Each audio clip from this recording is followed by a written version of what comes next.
Donc au départ, moi j'avais pas de formation agricole, hein, j'étais dans la vente, hein, j'ai été jusqu'en 88, hein, moi j'étais responsable d'un magasin de vente en centre-ville d'Angers.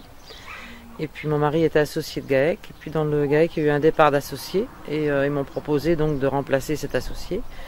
Mais pour ça, il m'a fallu faire une formation, donc j'ai fait une formation de 6 mois au CFPPA de Segré, où j'ai eu un BEPA agricole.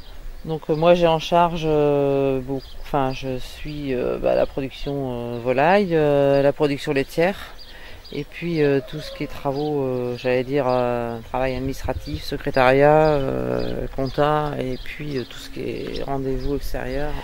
Autrement, sur l'exploitation, on a une production de vaches laitières, et puis des vaches allaitantes de la Rouge des Prés. Et puis des céréales avec un peu d'irrigation. Donc on a une surface de 159 hectares. À un moment donné, faut pas quand même rester isolé sur son exploitation. On a besoin quand même de se retrouver les uns les autres. Et notamment, moi je pense au niveau des agricultrices, on est quand même encore moins nombreuses.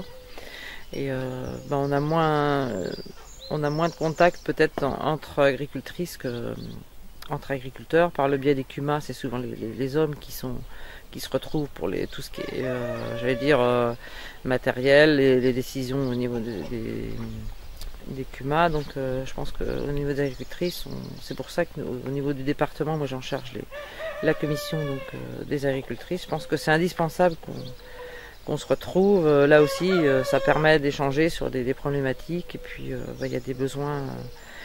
Les besoins de formation que les unes et les autres peuvent avoir, très spécifiques. Donc moi ça fait quelques années, je suis au niveau du département. Et là, au dernier mandat, donc j'ai été élue au niveau de la présidence au niveau national. Ça représente beaucoup de temps, mais bon, c'est très enrichissant parce que quand vous vous retrouvez au niveau national, on a un conseil d'administration d'une vingtaine d'agricultrices qui viennent de tous les départements. De tous les départements, régions, avec des productions très diverses. Et c'est là la richesse, parce que ça permet d'échanger, parce que la partie économique des productions peut mettre à un moment donné, on a une production qui est en crise. Malheureusement, là, en ce moment, c'est la viande bovine qui est en train de chuter, qui met à mal les éleveurs.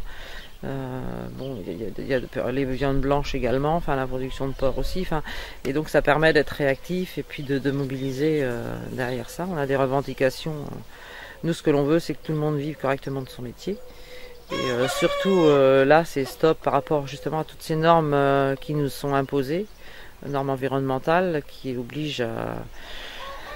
obligent à d'ailleurs des mises aux normes encore supplémentaires qui vont arriver sur les exploitations, qui vont entraîner des investissements supplémentaires, des charges financières avec des prix qui vont à la baisse. Donc là, il y a des exploitations qui vont être mises à mal par rapport à ça.